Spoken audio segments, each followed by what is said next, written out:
سلسلہ ہدایت قرآن سنت اور اہل بیت علیہم السلام میں خوش آمدید۔ خوش آمدید۔ آج ہم قرآن مجید کی ایک بہت ہی پر اثر سورہ دخان کا گہرائی سے جائزہ لے رہے ہیں۔ جی۔ اس کا نام ہی چونکا دینے والا ہے، دخان یعنی دھواں۔ یہ سورہ مکہ کے اس دور کی تصویر کشی کرتی ہے جب اب دیکھیں پیغام کو ماننے سے انکار اپنے عروج پر تھا۔ صحیح۔ اور یہ ہمیں ایک بنیادی سوال پر سوچنے پر مجبور کرتی ہے کہ جب واضح حقیقت سامنے ہو تو لوگ اسے نظر انداز کیوں کرتے ہیں؟ بالکل۔ یہ سورہ جو حوامیم کے سلسلے کی ایک کڑی ہے، اسی نفسیات کو کھولتی ہے اور بتاتی ہے کہ اس انکار کے نتائج کتنے سنگین ہو سکتے ہیں۔ جی۔ اس کی فضیلت کے بارے میں نبی اکرم صلی اللہ علیہ وآلہ وسلم سے روایت ہے کہ جو جمعے کی رات اس کی تلاوت کرے اس کی مغفرت ہو جائے گی۔ سبحان اللہ۔ اور امام محمد باقر علیہ السلام فرماتے ہیں کہ اپنی نمازوں میں اسے پڑھنے والے کا حساب آسان ہوگا۔ تو آئیے اس کے پیغام کی گہرائی میں اترتے ہیں۔ ضرور۔ بسم اللہ الرحمن الرحیم۔ والکتاب المبین انا انزلناہ فی لیلۃ مبارکہ انا کننا منذرین۔ حامیم۔ قسم ہے اس روشن کتاب کی کہ ہم نے اسے ایک بابرکت رات میں نازل کیا ہے، یقیناً ہم ہی خبردار کرنے والے تھے۔ یعنی آغاز ہی قسم سے ہو رہا ہے۔ جی، اور قسم بھی خود قرآن کی۔ اسے روشن کتاب کہا گیا ہے، مطلب ایسی کتاب جس کے معنی اور مقاصد بالکل واضح ہیں۔ کچھ چھپا ہوا نہیں ہے۔ بالکل۔ اور پھر فوراً بتایا جا رہا ہے کہ اس عظیم کتاب کو ہم نے ایک مبارک رات میں اتارا، جس کو لیلۃ مبارکہ کہا گیا۔ جی۔ اور مقصد کیا تھا؟ لوگوں کو خبردار کرنا۔ اکثر مفسرین کے نزدیک یہ مبارک رات ماہ رمضان کی شب قدر ہے۔ یہاں ایک بہت دلچسپ نقطہ سامنے آتا ہے۔ جی۔ ہم جانتے ہیں کہ قرآن 23 سال کے عرصے میں مطلب تھوڑا تھوڑا کر کے نازل ہوا۔ جی ہاں۔ لیکن یہاں کہا جا رہا ہے کہ یہ ایک ہی رات میں نازل ہوا۔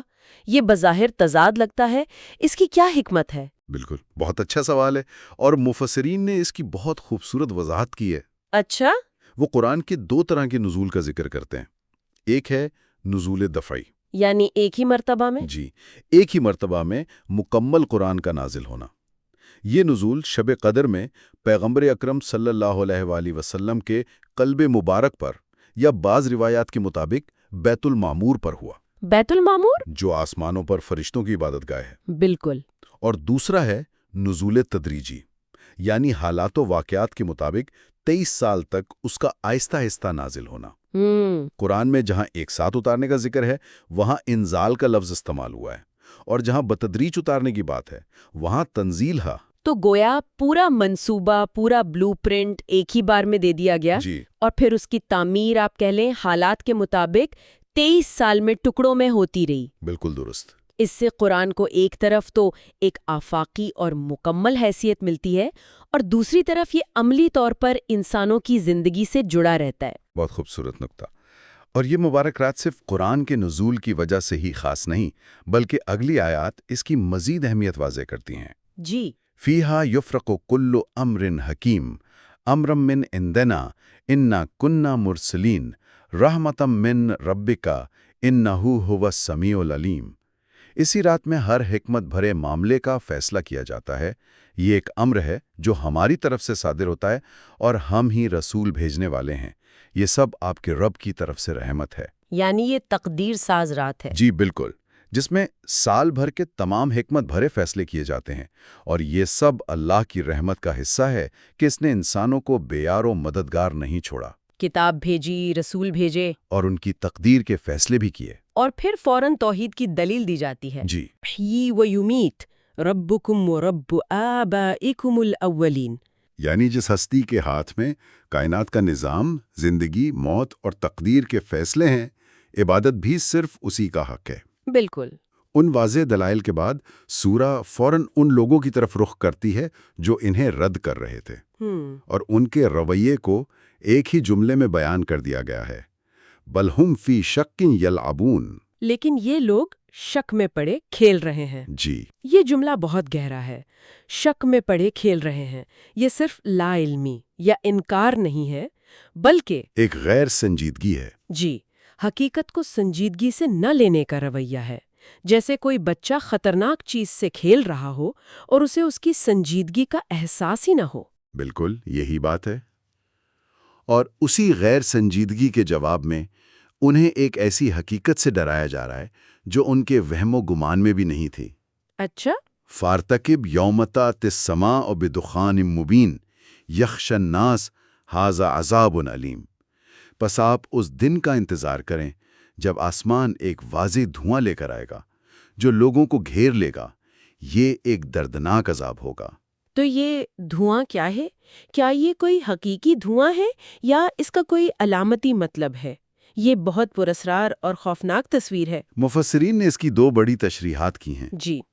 پہلی تاریخی ہے جو اسے مکہ کے اس شدید قحط سے جوڑتی ہے جو نبی اکرم صلی اللہ علیہ وآلہ وسلم کی دعا کے بعد آیا تھا۔ اچھا؟ بھوک کی شدت اتنی تھی کہ جب لوگ آسمان کی طرف دیکھتے تو کمزوری کی وجہ سے انہیں ہر طرف دھواں ہی دھواں محسوس ہوتا تھا۔ تو یہ ایک فوری اور محسوس کی جانے والی وارننگ تھی۔ جی بالکل۔ اور دوسری تشریح اسے قیامت کی ایک بڑی نشانی قرار دیتی ہے، یعنی آنے والے وقت کی خبر۔ جی روایات کے مطابق قیامت سے پہلے ایک حقیقی دھواں پوری دنیا کو 40 دن کے لیے اپنی لپیٹ میں لے لے گا۔ امیر المومنین علی علیہ السلام نے اسے قیامت کی 10 بڑی نشانیوں میں شمار کیا ہے۔ سبحان اللہ۔ یہ دھواں مومن پر تو ایک ہلکے زکام کی طرح اثر کرے گا، لیکن کافر کے لیے یہ شدید عذاب ہوگا۔ یہ کتنا دلچسپ ہے کہ دونوں تشریحات ایک ہی نتیجے پر پہنچتی ہیں۔ وہ کیسے؟ چاہے بھوک کی وجہ سے آنکھوں کے آگے اندھیرا چھا جائے یا کائنات پر ایک حقیقی دھواں، نتیجہ ایک ہی ہے۔ جب آپ واضح حقیقت کو نظر انداز کرتے ہیں تو آخرکار آپ کی بصارت چھن جاتی ہے اور آپ کچھ بھی صاف دیکھنے کے قابل نہیں رہتے۔ بالکل۔ اور جب یہ عذاب آتا ہے تو ان کی حالت کیا ہوتی ہے؟ ربنا اکشف عنا العذاب انا مؤمنون۔ وہ پکاریں گے، اے ہمارے رب، ہم سے یہ عذاب ہٹا دے، ہم ایمان لاتے ہیں۔ لیکن اللہ ان کی نفسیات کو جانتا ہے۔ وہ فرماتا ہے انا کاشف العذاب قلیلا انکم عائدون۔ ہم تھوڑا سا عذاب ہٹا دیتے ہیں لیکن تم یقیناً اپنی پرانی روش پر لوٹ جاؤ گے۔ جی یہ انسانی نفسیات کی بہترین عکاسی ہے۔ بحران میں کیا گیا وعدہ اکثر بحران ٹلنے کے بعد بھلا دیا جاتا ہے۔ صحیح۔ ایمان کی اصل آزمائش تو آسانی میں ہوتی ہے۔ اسی لیے اللہ فرماتا ہے کہ اصل حساب کتاب باقی ہے۔ یوما نبطش البطشۃ الکبریٰ انا منتقمون۔ جس دن ہم بڑی گرفت کریں گے اس دن ہم انتقام لیں گے۔ اور اس بڑی گرفت کی مثال دینے کے لیے قرآن تاریخ کا ایک بہت بڑا ورق پلٹتا ہے اور قریش مکہ کے سامنے ان سے کہیں زیادہ طاقتور قوم کا قصہ رکھتا ہے، فرعون کی قوم کا۔ جی وَلَقَدْ فَتَنَّا قَبْلَهُمْ قَوْمَ فِرْعَوْنَ وَجَاءَهُمْ رَسُولٌ كَرِيمٌ أَنْ أَدُّوا إِلَيَّ عِبَادَ اللَّهِ إِنِّي لَكُمْ رَسُولٌ أَمِينٌ۔ اور ان سے پہلے ہم نے فرعون کی قوم کو آزمایا جب ان کے پاس ایک بزرگ رسول آئے جنہوں نے کہا، اللہ کے بندوں یعنی بنی اسرائیل کو میرے حوالے کر دو، میں تمہارے لیے ایک امانت دار رسول ہوں۔ تو یہ صرف ایک کہانی سنانا مقصود نہیں ہے۔ نہیں، بالکل نہیں۔ بلکہ قرآن مکہ کے سرداروں کو ایک آئینہ دکھا رہا ہے کہ تم خود کو بہت کچھ سمجھتے ہو، ذرا تاریخ کے سب سے بڑے متکبر حکمران فرعون کا انجام تو دیکھو۔ بالکل۔ حضرت موسیٰ علیہ السلام نے ان سے 2 ٹوک مطالبہ کیا، اللہ کے مقابلے میں سرکشی نہ کرو، وَأَلَّا تَعْلُوا عَلَى اللَّهِ، جی، اور بنی اسرائیل کو آزاد کرو۔ جب فرعونیوں نے انہیں سنسار کرنے کی دھمکی دی تو انہوں نے اللہ کی پناہ مانگی۔ جب ان کی سرکشی حد سے بڑھ گئی تو موسیٰ علیہ السلام نے دعا کی، فَدَعَا رَبَّهُ أَنَّ هَؤُلَاءِ قَوْمٌ مُجْرِمُونَ، پس انہوں نے اپنے رب کو پکارا کہ یہ مجرم لوگ ہیں۔ اور پھر اللہ کا حکم آیا، جی فَسْرِ بِعِبَادِي لَيْلًا إِنَّكُمْ مُتَّبَعُونَ وَاتْرُكِ الْبَحْرَ رَهْوًا إِنَّهُمْ جُنْدٌ مُغْرَقُونَ۔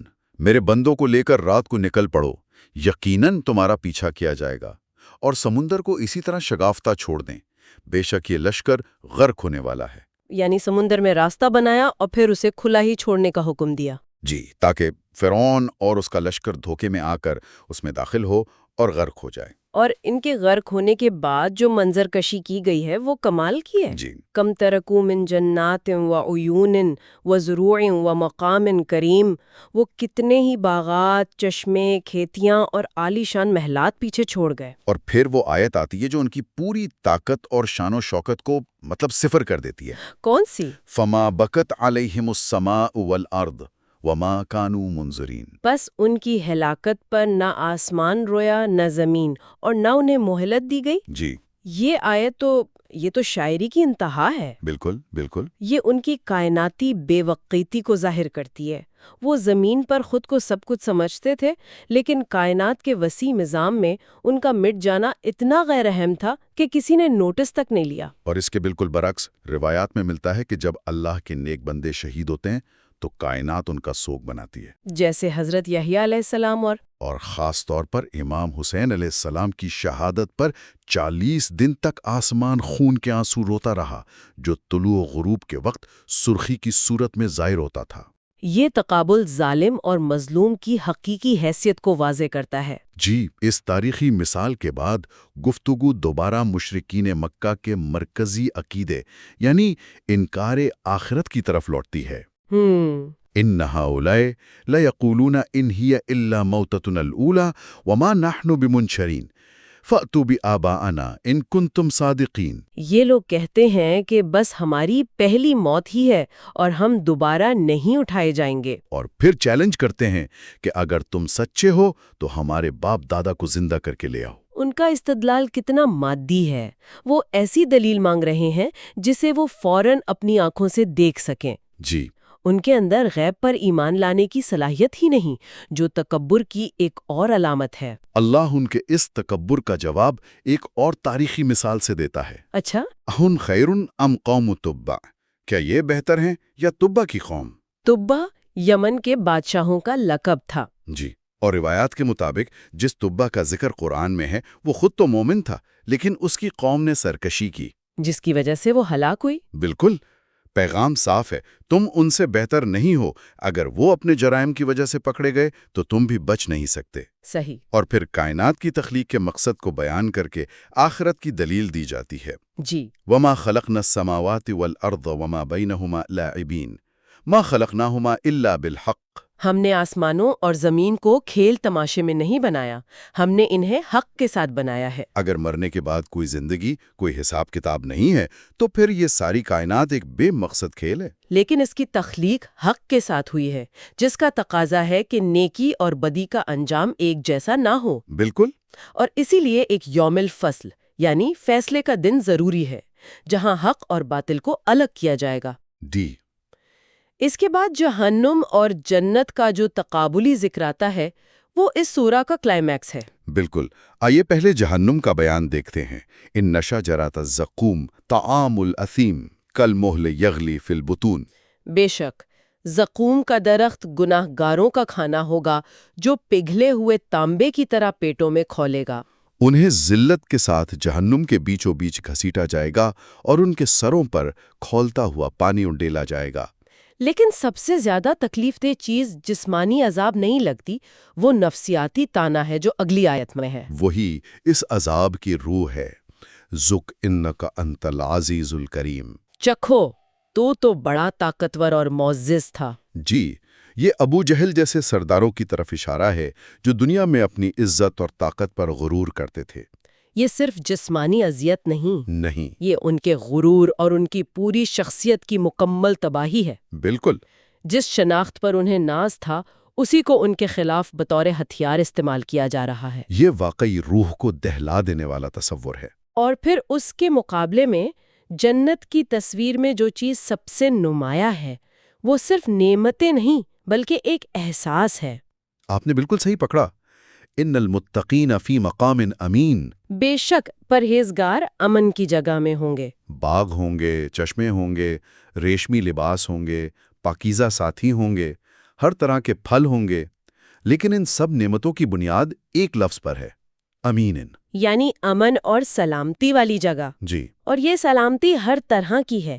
وہ جہنم کے عذاب سے محفوظ ہیں۔ انہیں کسی چیز کے چھن جانے کا خوف نہیں۔ وہ ہر پھل آمینین یعنی اطمینان اور امن کے ساتھ منگوائیں گے۔ اور سب سے بڑی سلامتی، لا یذوقون فیہا الموت الا الموتۃ الاولی۔ وہ وہاں پہلی موت کے سوا کبھی موت کا ذائقہ نہیں چکھیں گے۔ تو جنت کا اصل جوہر عیش و عشرت سے زیادہ ہر قسم کے خوف اور بے چینی کا مکمل خاتمہ ہے۔